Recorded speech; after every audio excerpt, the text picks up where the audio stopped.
Beware of false prophets. There's one lurking around the corner.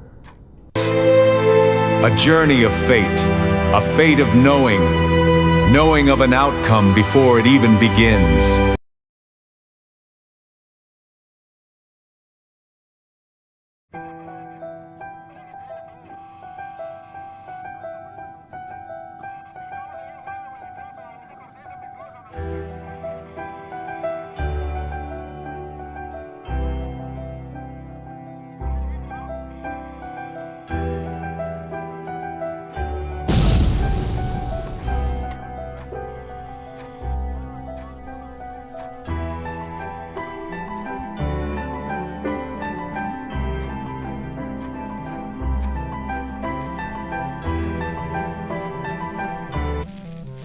Tonight episode, Strangers on a Train.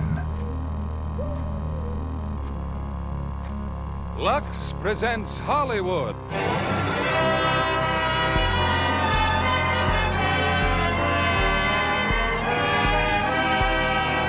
Lever Brothers Company, the makers of Lux Toilet Soap, bring you the Lux Radio Theater, starring Ray Milland, Ruth Roman, and Frank Lovejoy in Strangers on a Train.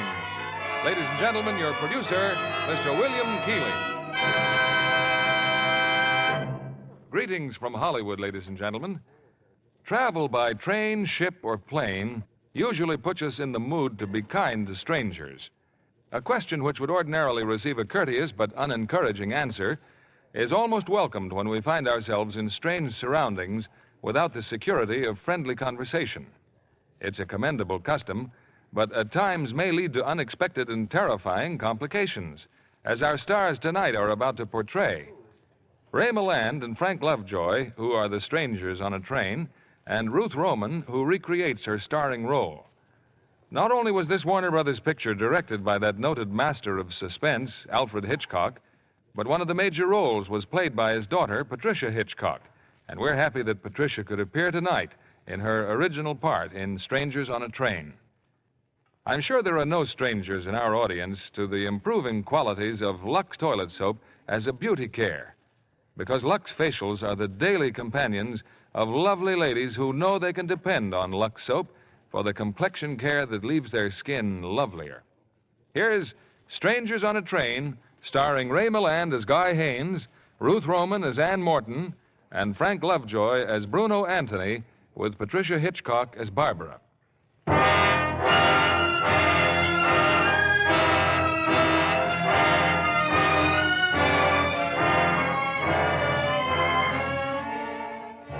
A few moments ago, a northbound train left Washington, D.C.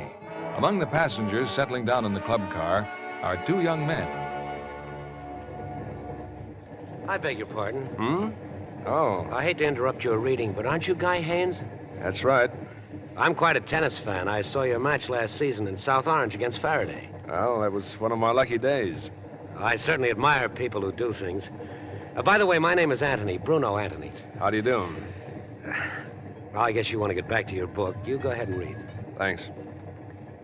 You know, it must be pretty exciting to be so important. What, tennis player isn't so important? Oh, but people who do things are important. Now, me, I never seem to do anything.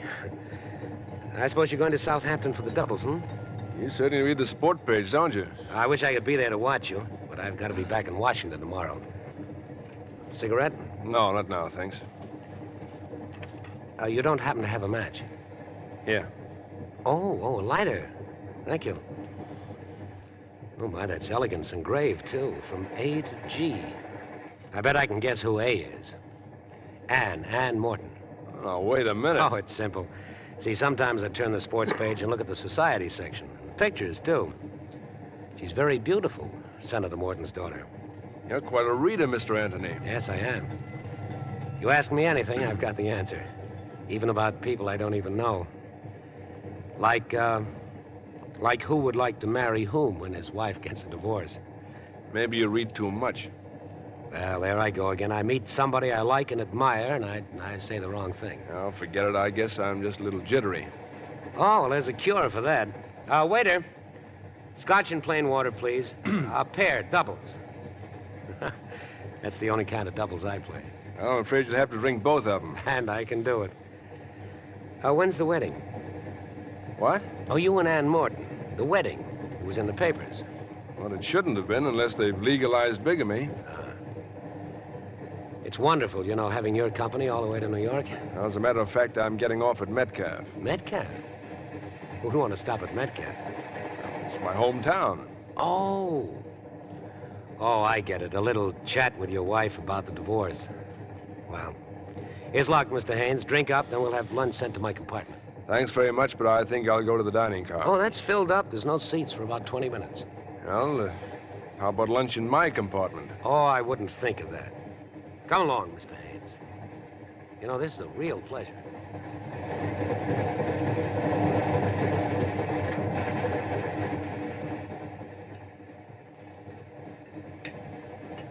And all told, I went to 3 different colleges. I got kicked out each time.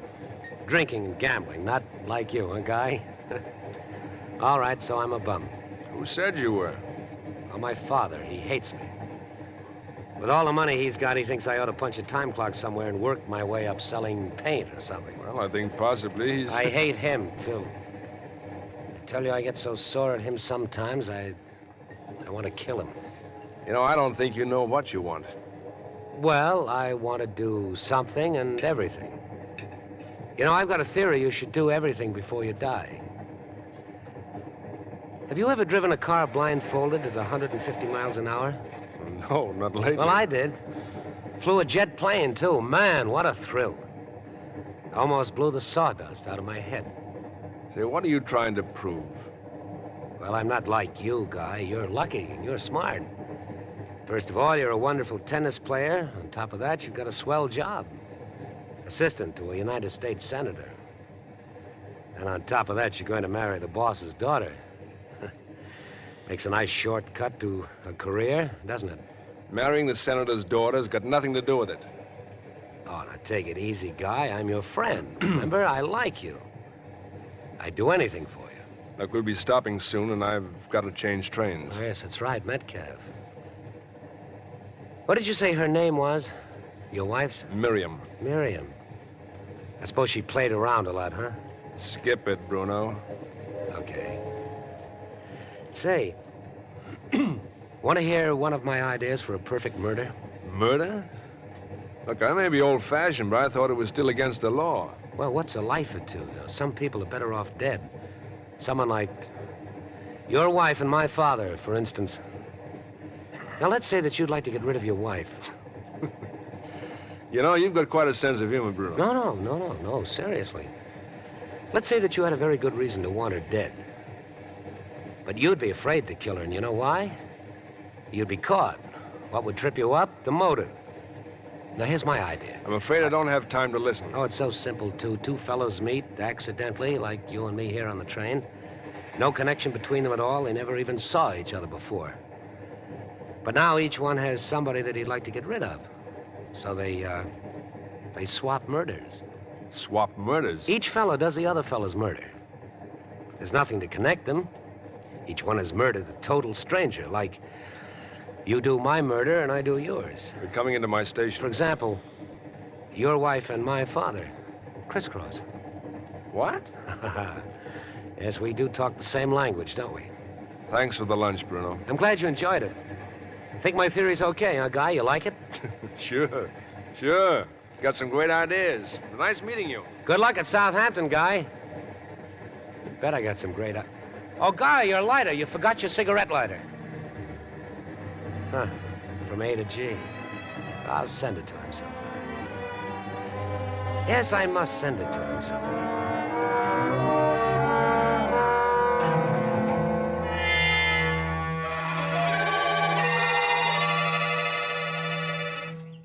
I hope you don't mind meeting you in the park, Guy. No, Miriam. No, this is fine. I couldn't very well meet you in the store, could I? I arranged to take my lunch hour later. You looking well, Miriam? So are you. You got a nice tan playing tennis with all your rich friends. When can we see your lawyer? What's your hurry, Guy? You know, I think you're handsomer than ever. You know, I think it's pretty late to start flirting with a discarded husband. Now, let's see your lawyer and get this over with. Did you bring the money? Lawyers are expensive. It's in this envelope. Here. Thanks. You know, if I'd have known that you'd start doing so well, I wouldn't have run out on you. What are you trying to say, Miriam? I got a big surprise for you. I'm not getting a divorce. But it's what you've wanted. That's all you've been harping about for more than a year. It's a woman's privilege to change your mind. Now, I can buy some pretty clothes. I wouldn't want you to be ashamed of me in Washington. What's that supposed to mean? Don't look so mad, Guy. You always smile when you have your picture taken for the newspapers, especially when Ann Morton's hanging on your arm. Let's not talk about Ann Morton. Well, you can throw all your little dreams about her right in the ash can and make a real pretty story, wouldn't it? The senator's daughter all involved with a married man. What's happened, Miriam? Your boyfriend run out on you? No man runs out on me, Guy, not even you. Just get one thing straight. I never want to see or hear of you again. I could be very pathetic in a courtroom, Guy. The poor, deserted little wife. Better think it over, honey. I'm warning you, Miriam. Either we go ahead with a divorce or I wish I had time to listen to you, Guy, but I've got to get back to work. I'll see you in Washington in 2 weeks.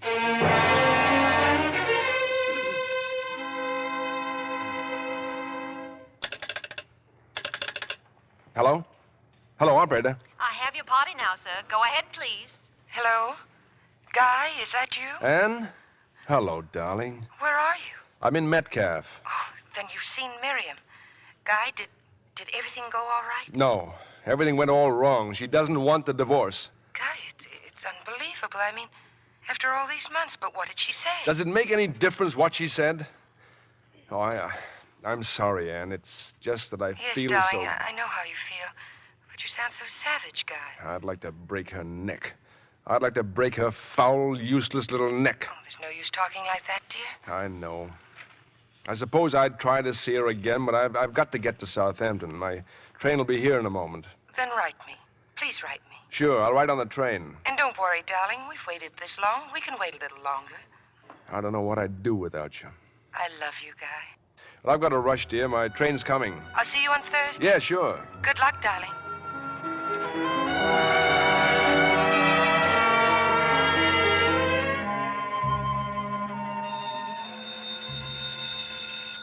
Hello? Guy, this is Bruno. How are you, Guy? Who? Who'd you say this was? Bruno Anthony, don't you remember, on the train? Oh. Oh, yes. I would have called you sooner, but the operator had a little trouble finding you in Southampton.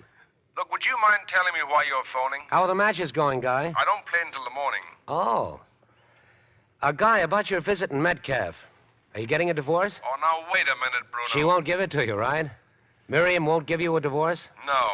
She double-crossed you. You gonna see her again? Now, look, Bruno, why don't you just... I told you I liked you, Guy. I'm your friend. Should never forget that. You just leave Miriam to me. What are you talking about? You'll find out, Guy. Just be patient, that's all. You just be patient. I don't care what Bruno's doing. I said I wanted to talk to him.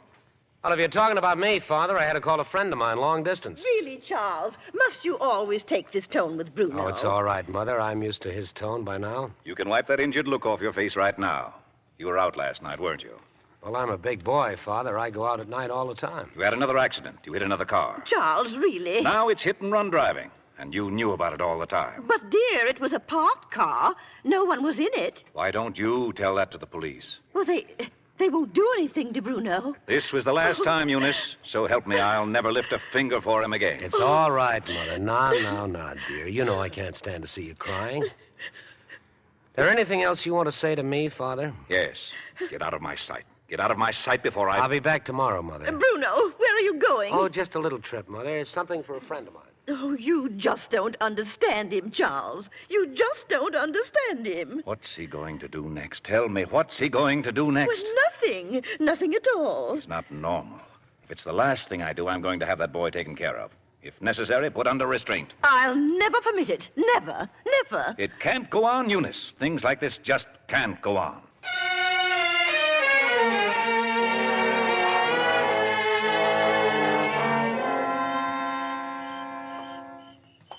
Guy? Over here, Guy. Well, hello. Bruno? That's right, Guy. How are you? What are you doing here? At this time of night? I was waiting for you to get back to Washington. Thought of meeting you at the station, but then I figured this might be better here in front of your apartment. Now, look, it's 1 o'clock in the morning, You and don't seem very pleased to see me. Would you mind telling me what this is all about? Oh, I just come back from Metcalf, Guy. I brought you a little present. See, it's a pair of glasses. You didn't tell me that Miriam wore glasses. You've seen Miriam? Oh, it was very quick, Guy. She wasn't hurt in any way. It was all over in no time. What are you trying to tell me? I knew you'd be surprised. Nothing for us to worry about either. Nobody saw me. Only Miriam. I was very careful, Guy. Even when I dropped your cigarette lighter, I went right back and picked it up. Cigarette light?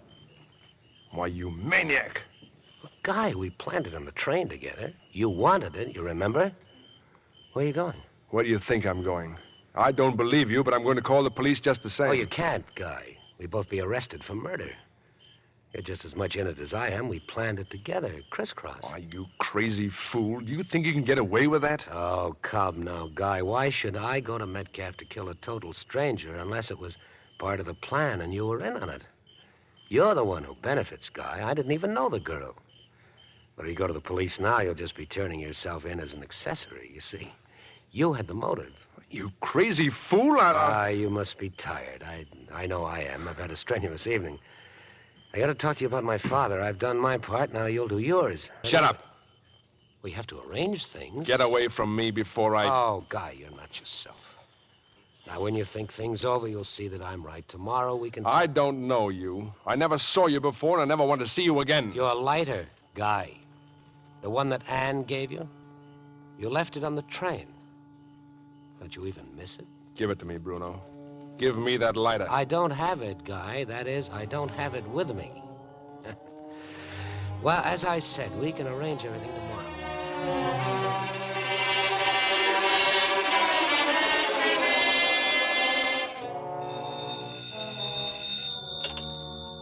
Hello? Anne? Oh, I'm sorry, darling, but I just got in. Well, of course I'm all right, but you sound upset. Anything wrong? All right, darling. Yes, I'll come over right away.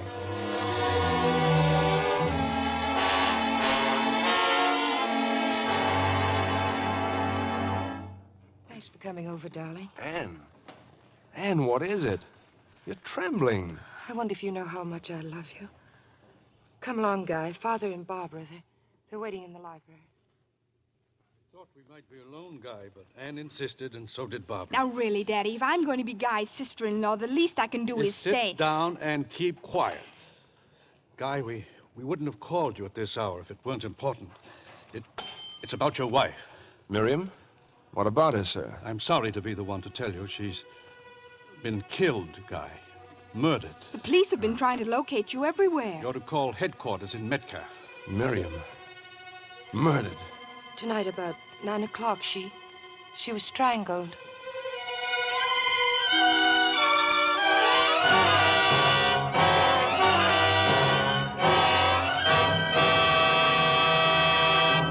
In a few moments, we'll return with Act Two of Strangers on a Train. But now, here's our Hollywood reporter, Libby Collins, with the Lux movie news of the week. The big news here, John, is the premiere of Metro-Goldwyn-Mayer's Technicolor production of Quo Vadis. Most every celebrity in Hollywood was there. All Hollywood is still talking about it. And everyone thought Robert Taylor was magnificent as Marcus, the pagan Roman warrior. His love scenes with Deborah Carr playing Lydia, the gentle Christian hostage, provide some of the most compelling drama ever seen on the screen. And Leo Ginn as Petronius turns in a terrific performance. Every moment of Quo Vadis is really epic drama. The chariot races at the Colosseum, the spectacular burning of Rome, the martyred Christians that the mad tyrant Nero orders thrown to the lions. I understand that Metro-Goldwyn-Mayer built an entire city outside of Rome for the picture. And spent 2 years filming it. Lovely Deborah Carr's costumes are certainly gorgeous. Just right for her exciting kind of beauty. Her milk-white skin against her copper-colored hair is something. Well, John, Deborah Carr's complexion is something special. It's truly Lux Lovely. Yes, when you see a lovely complexion like hers, you realize why screen stars are devoted to the gentle, protecting care of Lux toilet soap. They know it's easy to be Lux Lovely, John. Daily Lux beauty facials do wonders for the skin. really make it softer and smoother. Lux Soap has active lather that ensures gentle, thorough cleansing. Yes, you simply cream the rich lather well in. Rinse with warm water and follow with a cold splash. Then pat dry with a soft towel.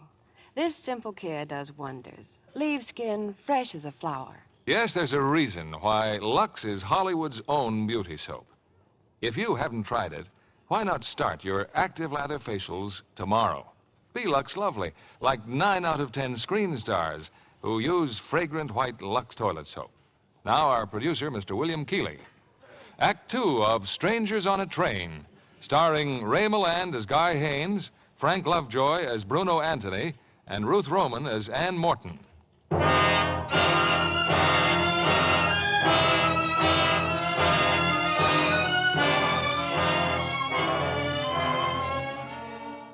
20 minutes ago, on a street corner, Guy Haynes listened to Bruno Anthony tell an incredible story of how he had murdered Guy's wife. And now, in Senator Morton's home, Guy learns that Bruno's fantastic report is completely true.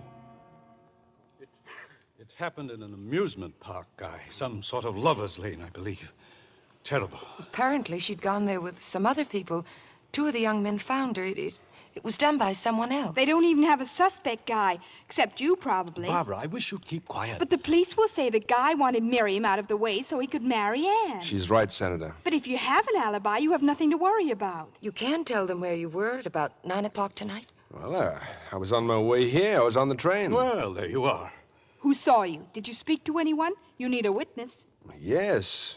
Yes, I did speak to someone. He was the only other passenger in the club car. Someone you know? No. No, he said his name was Collier or Collins or something. Said he was a professor at Delaware Tech. He'd been drinking. Drinking? Yeah, had been to some meeting, had a couple of drinks. But he was on the train. He saw you. Then everything's all right. He'll still have to answer some questions. It's a dreadful business. Dreadful. Poor, unfortunate girl. Miriam was rotten. She was a human being. Father, it's getting late and Guy looks so tired. Of course. Well, you two, now you can be married right away. Think of it. You're free. You won't forget to phone the Metcalf police, Guy. Captain Turley. Yes, sir. Good night, Senator. Good night, Barbara. I still think it'd be wonderful to have a man love you so much he'd kill for you. You know, I kept saying over and over again I was being silly, Guy. But there was one horrible moment tonight when the news came through. I kept remembering what you said on the phone for Metcalf after you'd seen her. That I could break her neck? No, don't even say it. Forget you ever said it. And there was something even more terrifying than the murder itself. The horrible thought that if you had anything to do with it, Anything to do with it? We'd have to be separated, perhaps forever. I couldn't stand that, Guy. I couldn't bear it. Anne! Anne, you don't think that I... Oh, no, darling, no, of course not. Just hold me, Guy. Just hold me.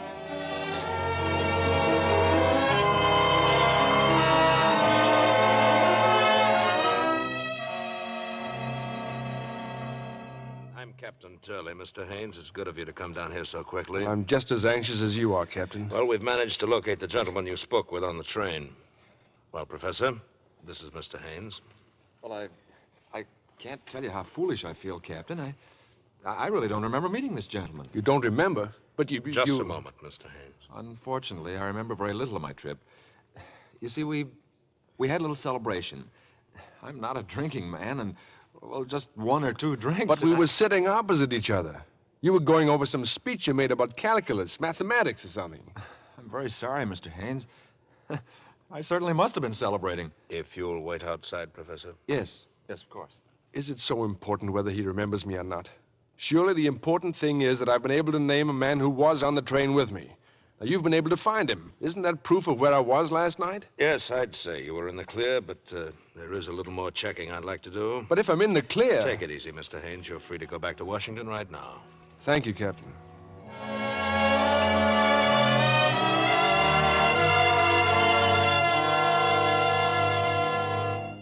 Then the police verified his alibi, Father, and said he could go. Isn't that about it, dear? Except that when an alibi is full of scotch, it casts a little doubt. Then the professor was Boyle. He didn't remember me. But he knew you were on the train. Wasn't that enough to prove that that's where you were? I wish I knew. For sure, I mean. Oh, everything's all right, Anne. The police are just being thorough. What's your next move, Guy? Well, whatever it is, the police will know about it. Take a look out the window. My guardian angel. Why, Guy, you're being tailed. That's Detective Leslie Hennessy. He works 16 hours a day. Someone named Hammond takes over for the next 8. As a matter of fact, Hennessy seems like a pretty nice fellow. For your own peace of mind, Guy, perhaps if you worked here at the house for the next few days, well, it would be less embarrassing for you. It would be less embarrassing for you, sir, if I resigned as your assistant. That's ridiculous. Of course it is. Besides, don't you have to play in the tennis tournament? I'm withdrawing. But wouldn't it look awkward if you suddenly canceled all your plans? Father's right, Guy. You've got to go on as though nothing had happened. Escorted by Mr. Hennessy. I beg your pardon? What is it, Bessie? A telephone from Mr. Haynes, miss. They say it's urgent. Oh, you can take it right there, Guy. Huh? Oh, yeah. Hello? Hello, Guy. This is Bruno. I was hoping you'd call me before I had... What's the matter? Must have been some mistake.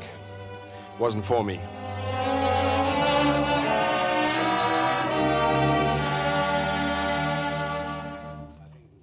I'm learning more and more things about you, Guy. I never dreamed you were so interested in painting. Well, I feel a very warm attachment for this art gallery. For the first time all week, we've actually been alone for an hour. By the way, where's Hennessy? Waiting out front. Hadn't we better be leaving? I suppose so. I wonder if we'll ever... Guy! Have a minute, Guy? Come on, we'll find Hennessy and get a cab. But that man, he's calling you, Guy. Oh, excuse me, dear. I'll see what he wants. Sorry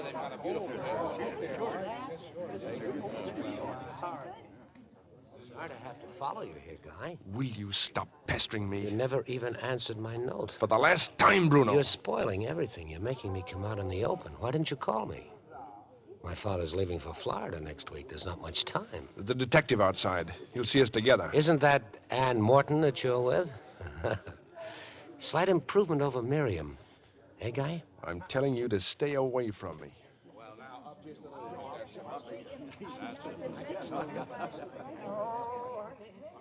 Who is he, Guy? Oh, just some tennis fan. Never saw him before. That's funny. Funny? I mean, I saw him yesterday.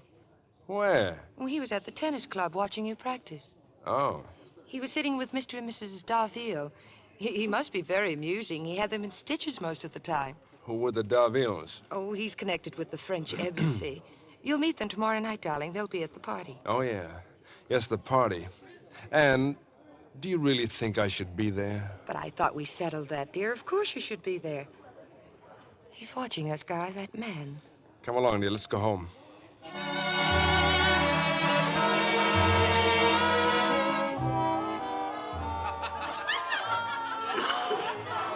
Who is he, Barbara? That young Frenchman with the Darville? Oh, he's not French, Daddy. They just introduced me to him. His name's Anthony, Bruno Anthony. Doesn't he look interesting? Why is he looking at you? Daddy, not so loud. He's coming over here.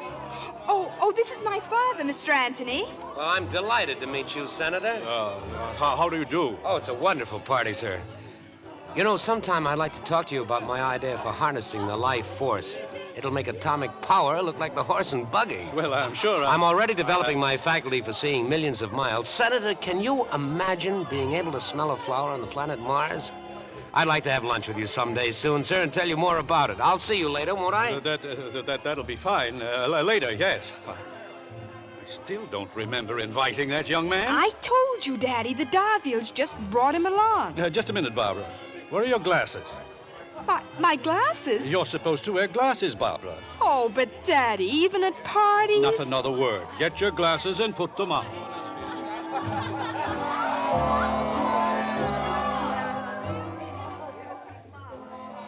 are you so concerned about, Guy? If the Darvilles brought him, well, what difference does it make? He shouldn't be here. But you said you don't even know him. Well, I just don't like his looks. I don't like the way he's been staring at Barbara. Well, I'm not so sure I blame him. Barbara's very cute, especially when she wears glasses. Besides, he seems to be talking to Judge Donahue right now. Judge Donahue? Oh, now, come on, let's go to dinner.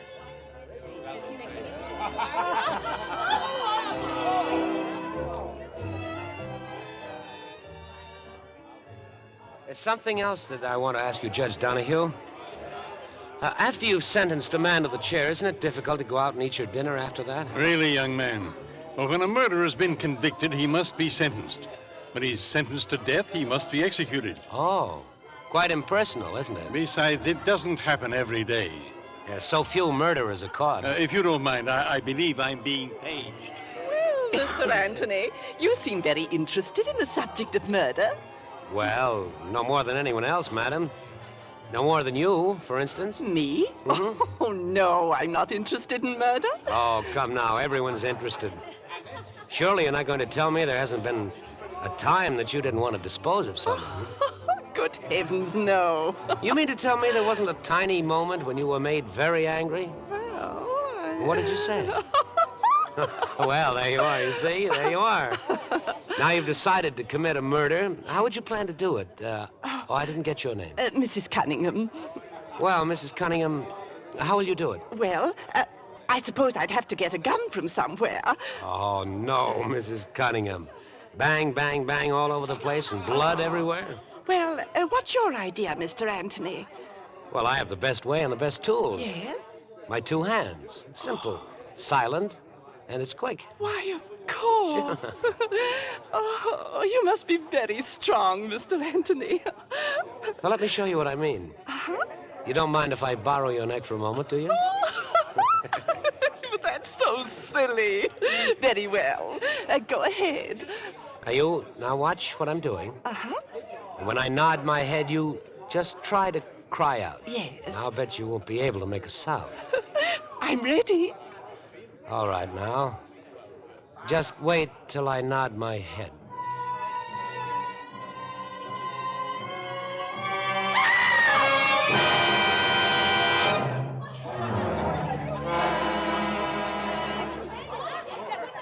She'll be all right, Father. Mrs. Anderson's with her and Judge Donahue. They're up in the bedroom. But, Mrs. Cunningham, what happened? How could he have choked? Well, I don't know for sure. Mrs. Anderson thinks they were playing some sort of game, and then when Bessie screamed, he fainted. Where is he, Anne? Where's Aunt? Guy took him into the study. Then tell Guy to get him out of here as soon as he can. This is a nice item for the gossips. Well, I better get back to the guests.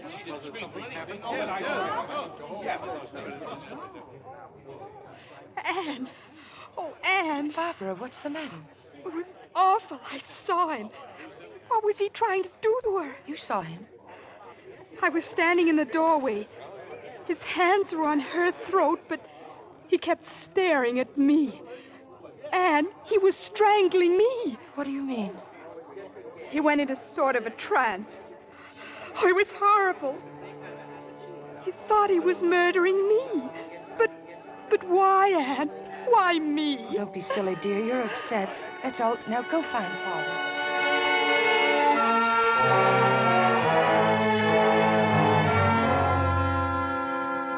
What happened, Guy?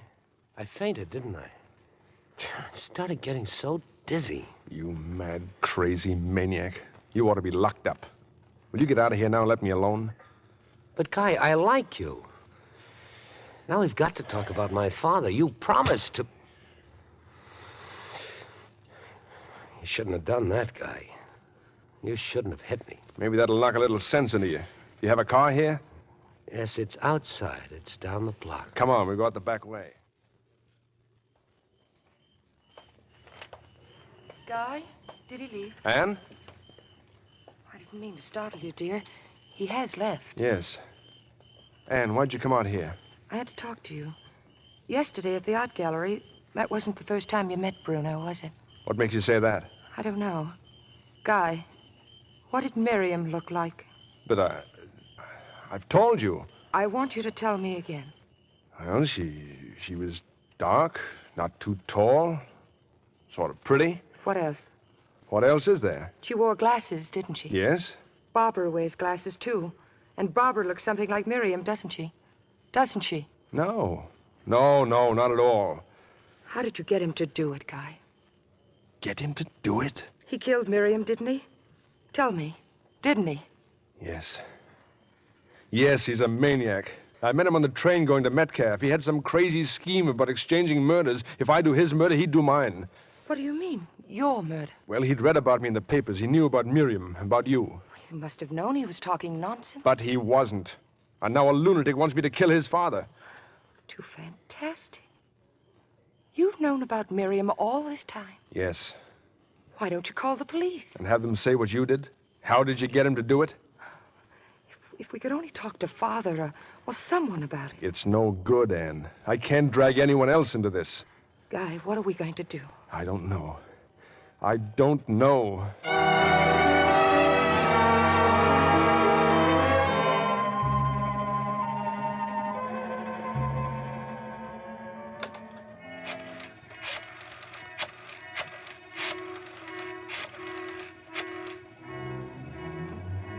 Bruno?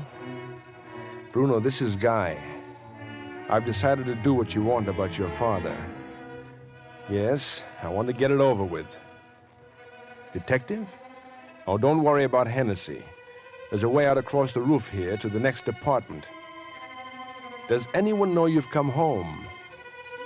Then you'd better go out again and stay out until after daylight. I'll be there in 40 minutes.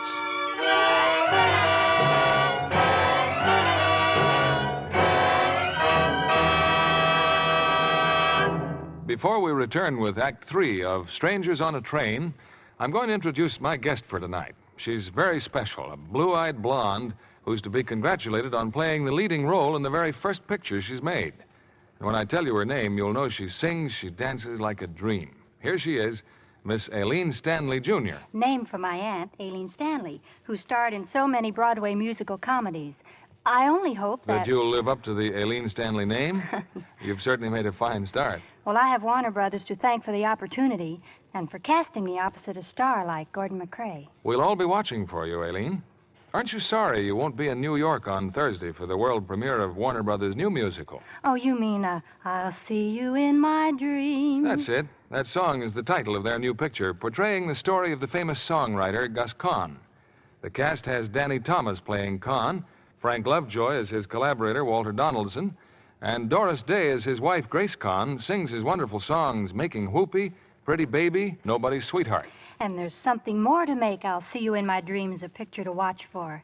That's Patrice Wymore's dancing. Patrice is lovely as the dancing star of a Ziegfeld musical that features Kahn's songs. Patrice Wymore is always someone to see. She has that fresh, Lux-lovely look. Yes, she's a Lux girl, all right. In fact, Patrice tells me that after a day of strenuous dancing rehearsals, she really appreciates her Lux beauty bath. And I certainly agree. It's the most refreshing pickup I know. Yes, a daily Lux beauty bath is Hollywood's way to all-over loveliness. Lux Active Lather makes your daily bath a real beauty bath. It leaves skin so soft and smooth. The delicate Lux fragrance really clings, makes you sure of skin that's sweet. Thank you, Aileen Stanley, Jr., for coming here tonight. Now, here's a suggestion for lovely women everywhere. Tomorrow, get this generous satin-smooth bath cake. You'll delight in the creamy, rich lather, abundant even in hardest water. It leaves your skin really fresh. Lux lovely all over. 9 out of 10 screen stars use fragrant white Lux toilet soap. We pause now for station identification. This is the CBS Radio Network.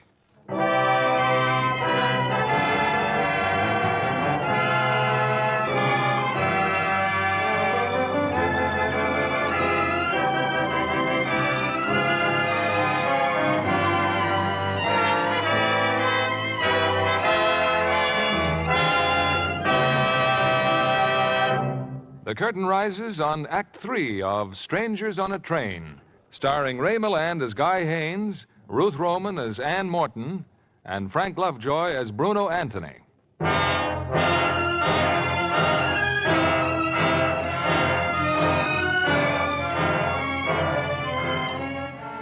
To Guy Haynes, there is only one way out. Now, in the quiet of the night, Guy has entered the Anthony home.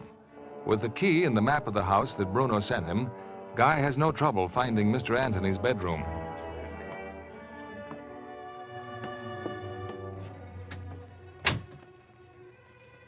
Mr. Anthony. Mr. Anthony. Don't be alarmed. I must talk to you about your son. About Bruno, Mr. Anthony. Wouldn't you feel more at home with the light on, Guy? Bruno? My father isn't home. I was about to tell you that over the phone, but you made such a sudden decision. I wondered why. Well, I thought your father'd be interested to know he has a lunatic son. Then you have no intention of going ahead with our little arrangement? I never had. Bruno, look. You're terribly sick. I don't know much about these things, but why don't you go where you can get some kind of treatment? Not only for your own sake, but you can't go on causing more and more. I don't like to be double-crossed, Guy. I have a murder on my conscience. I killed your wife. But it's not just my murder. It's yours, too, isn't it? I guess it's no use trying to talk to you, Bruno. I'll leave. Yes, that man from the police who's supposed to be watching you. You mustn't let him get suspicious, Guy. You can put that gun away, Bruno. Oh, don't worry. I'm not going to shoot you, Guy. It might disturb my mother.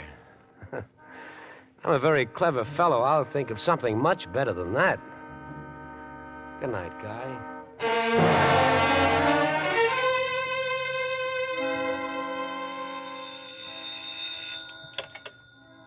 Hello? Hello, I'd like to speak to Mrs. Anthony, please. Bruno Anthony's mother. This is Bruno's mother. I'm Ann Morton, Mrs. Anthony, Senator Morton's daughter. Oh, Miss Morton, good morning. How nice of you to call. I'd like to see you, Mrs. Anthony, just as quickly as possible. Why, that would be lovely. Do come over, do. Thank you. I'll leave right away.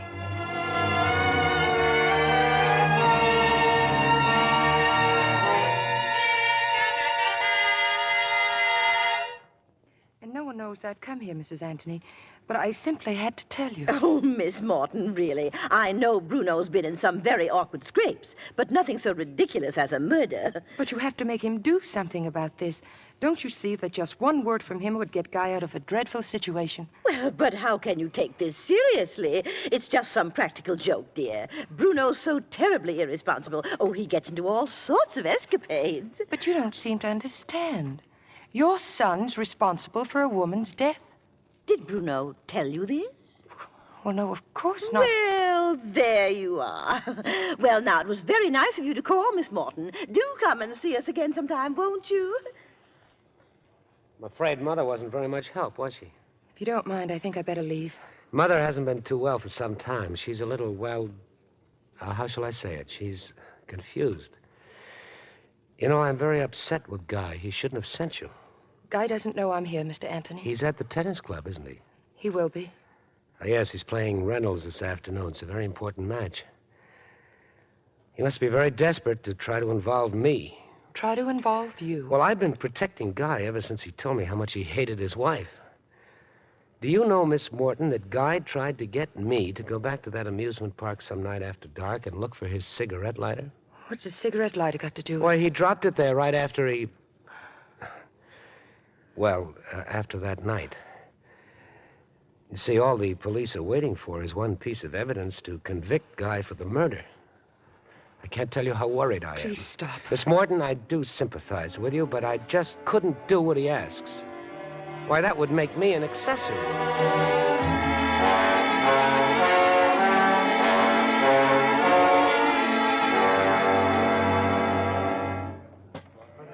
I left his house and came straight here to the club, Guy. You shouldn't have gone there, darling. Well, Bruno told me if the police ever found your lighter there, that's all they'd need. Something to prove you were there when she was murdered. Bruno has my lighter. I know, you told me. That lie about my wanting him to get it back. That means he's going back to Metcalf, back to the amusement park. He's going to drop it there, somewhere where they'll find it. Oh, Guy, I wanted so to help, but I'm afraid all I did is make things worse. He said last night he'd think of something. Well, give him credit, he certainly has. Well, you've got to get to Metcalf before he does. You haven't time to play. You better tell them now. No. If I try to avoid this match, Hennessy's bound to get suspicious. I have him out of his sight all day. Then I'll go. There's a train and an You all. stay right here. I'll try to give Hennessy the slip right after the match. But, darling, that'll be too late. Didn't Bruno say I wanted him to go there some night after dark? Yes. Well, he won't expose himself in daylight. If I can finish off this match, I'll still have time. All ready, Guy. You go on in a few minutes. I'll be right out there. Now, look, Ann. Here's what you better do. Get hold of Barbara. And just as soon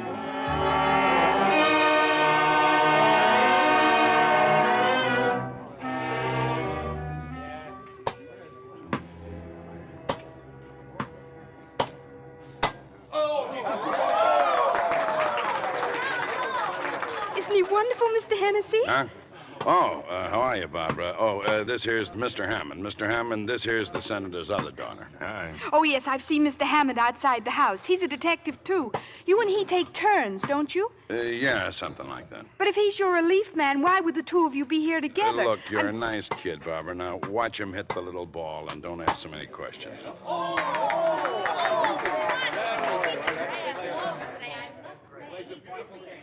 I've got it all arranged, Anne. The cab's outside waiting to take Guy to the station. I gave him $10. But what about those two detectives? They're still over there near the dressing rooms, waiting for Guy to finish the match. Gosh, I've never seen Guy play so fast in my life. Well, he's got to get on that train. Barbara, now, once again, as soon as the match is over, Guy's going to run out through the clubhouse. Just do your best to delay those detectives from coming after him. All Guy will need is a few seconds. Oh, just leave it to me, Anne. Oh, I'm real good at getting in people's way.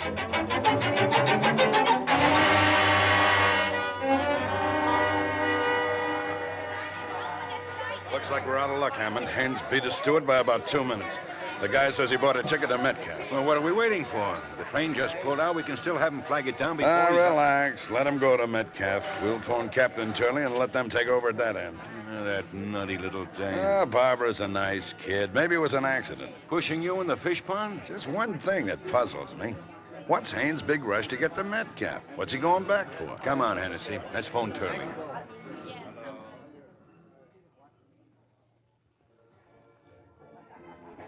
Here, folks, here, get them while they're hot. They're fresh roasted, they're jumbos. Peanuts, mister? What time does it get dark around here? What's the hurry, Jack? Here, folks, those fresh roasted peanuts. What time does it get dark, I said? Well, hang around, bud, hang around. You'll find out. Get them right here, folks, along. Roasted peanuts, how about They're sure doing business down at this end of the park. Are they? Oh, day and night. Ever since that girl got murdered. People want to see the scene of the crime. Oh. Well, where did it happen? Right over there. Them picnic ground across the lagoon. Lover's Lane. Yes, sir. They sure been cleaning up. I don't think it's a very nice way to make money. Well, these folks got to eat too, ain't they? For a while, the smoochers wouldn't go near the place. I'm afraid I don't know what a smoocher is. Okay, so I ain't educated. Wait a minute, mister, you got a match? No. Well, you got a lighter. Keep fooling with that lighter in your hand. Oh, it's just a... Here, buy yourself a box of matches. Characters. Place is full of characters.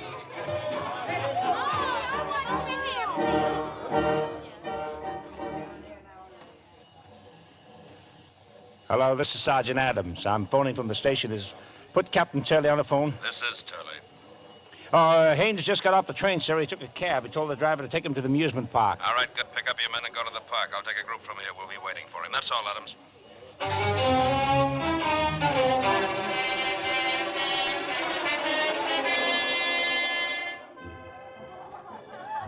Hello, Bruno. I've been looking all over for you. You shouldn't have come here, Guy. This could be very dangerous for you. It'd be more dangerous if I left you here alone, wouldn't it, Bruno? But this is where it happened, Guy. This is really where it happened. They try to make people believe it happened near the concessions. They figure it'll make more money that way. I came after my cigarette lighter. I want that lighter, Bruno. Don't be foolish, Guy. You're just proving a theory for them. Murderer returning to the scene of his... Give it to me. Give it to me before I... Stand where you are, Haynes. Stand where you are. I've got the man you want right here. He's... Stop him. Stop him. He'll get away. Don't make a move, Haynes, or we'll shoot. He's getting away. I can't let him get away.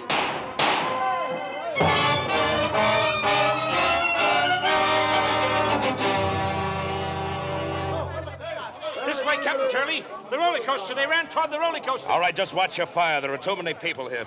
Keep those people back. Captain Turley. All right. This man. He says Haynes is the one we want. It's the other one, the one who ran. What do you mean it isn't Haynes? I remembered him. I seen him here that night when the girl was killed. Two young fellas was with her. And this one, he kept following. He kept looking at her. I remember real plain. You realize what you're saying? I was talking to him before. I asked him for a match. It's the same one. All right, you men, surround the area. Over here, Captain, the roller coaster. They're under the roller coaster, under the tracks. Well, shut it off! Turn off the roller coaster. Well, it's out of order. It's closed down. Who turned it on? He did. The one who was running away. Turned the switch and kept the key. That's one way of keeping us out of But there. the track is being repaired. When those cars come down there, they're scattered all over the place. All right, find the main switch and turn it off.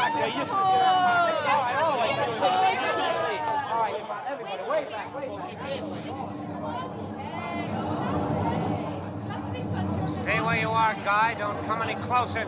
Well, you run to now, Bruno. They're all around here. The police, Bruno. He won't get me, not alive. I've got a gun. That's not for you, Bruno. You're much too clever to use a gun. I'll kill you, and then I'll kill myself. I'll kill you first, and then I'll...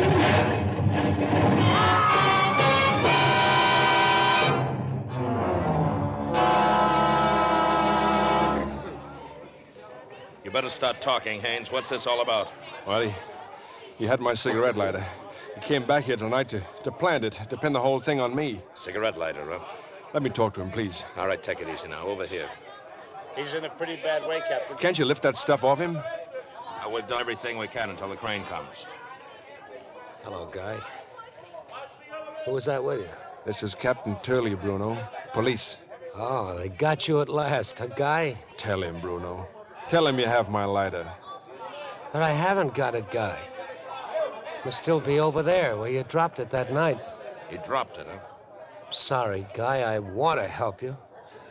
But I don't know what I can do. Captain Turley, may I go through his pockets? No, of course you can't. Besides, he says he hasn't got it. But if he dies before he... There's no more if... This man's dead, Captain. His hand. He's got something in his hand. See what it is, Mac. It's a lighter, Captain. A cigarette lighter. Here, let me see that. From A to G.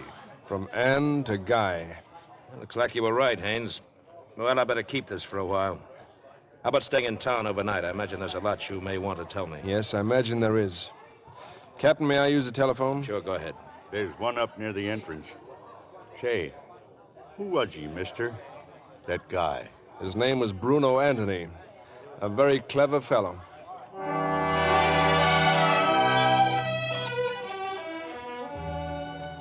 Oh, yes, Guy. Yes, darling. Well, of course I'll be there. I'll leave right away. Father, Barbara, it was Guy. He's safe and he's free.